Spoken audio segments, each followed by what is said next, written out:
ভাই ইউসুফ আলীকে হারিয়ে এভাবেই কান্নায় ভেঙে পড়েন ছোট ভাই মাসুদ।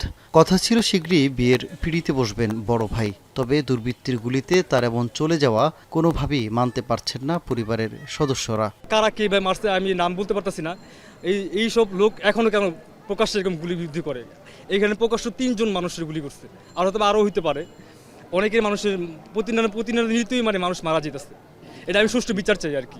প্রত্যক্ষদর্শীর ভাষ্য মতে শুক্রবার রাত 11:30টার দিকে কাফরুল এলাকার অপেক্স গার্মেন্টসের পাশে আড্ডা দিচ্ছিলেন ইউসুফ ও স্থানীয় যুবদলের নেতাকর্মীরা। তবে 4 থেকে 5 জন ব্যক্তির সন্দেহজনক হাঁটাচলা দেখে ডাক দিলে তাদেরকে লক্ষ্য করে গুলি ছোড়ে দুর্বৃত্তরা। নোভা এলইডি টিভি, ঝকঝকে ছবি, নিখুঁত শব্দ, 5 বছরের ওয়ারেন্টি। নোভা মানে সঠিক মান, নিশ্চিত সেবা। সুবাই আবার একটারে হাত ধরছে যে দাঁড়া ভালোভাবে কথা বল, কারা তোরা। এমতো অবস্থায় আমরা ফুটেছিলাম, ও ইউসুফ বাড়ি থেকে একটু হসকে রাস্তায় নামে অস্ত্র বের করে গুলি করছে। ওর সাথে হয়তো আরও 4-5 জন ছিল ওরা।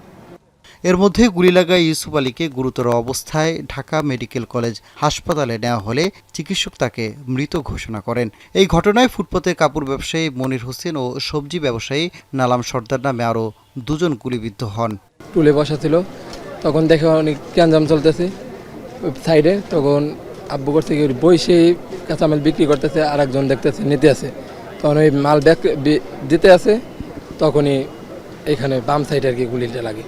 এদিকে গোলাগুলির ঘটনায় অস্ত্রধারী একজনকে আটক করে পুলিশে সোপর্দ করেছেন স্থানীয়রা, তবে তাৎক্ষণিকভাবে তার নাম পরিচয় জানা যায়নি। তবে এই ঘটনায় কে বা কারা জড়িত এ নিয়ে আনুষ্ঠানিকভাবে পুলিশ কিছু না জানালেও ঘটনার সঙ্গে জড়িতদের শনাক্ত ও আটকের চেষ্টা চলছে বলে জানিয়েছে কাফরুল থানা পুলিশ। সানিম রিধা, এখন, ঢাকা।